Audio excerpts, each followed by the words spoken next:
మన ముఖ్యమంత్రి గారు పోయినసారి అసెంబ్లీలో మాట్లాడిన రేవంత్ రెడ్డి బడ్జెట్లో మనకు గుండు సున్నా పెట్టినరు, మన ప్రాజెక్టులకు అనుమతిస్తలేరు, మనకు ఏమీ రావడం లేదు, నేను నీతి ఆయోగ్ మీటింగ్ను బైకాట్ చేస్తున్నా అని చెప్పి అసెంబ్లీలో చెప్పిండు.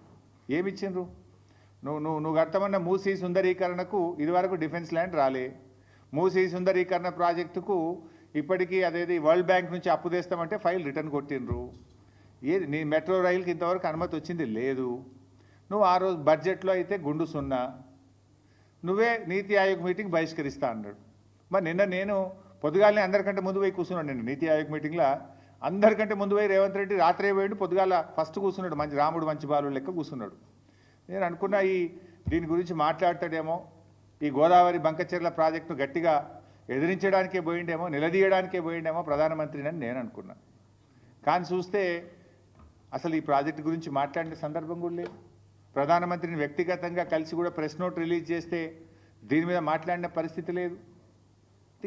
ఏం జరుగుతూ ఉంది? రేవంత్ రెడ్డి మాట్లాడాడు, ఉత్తమ్ కుమార్ రెడ్డి అయితే అసలే మాట్లాడాడు.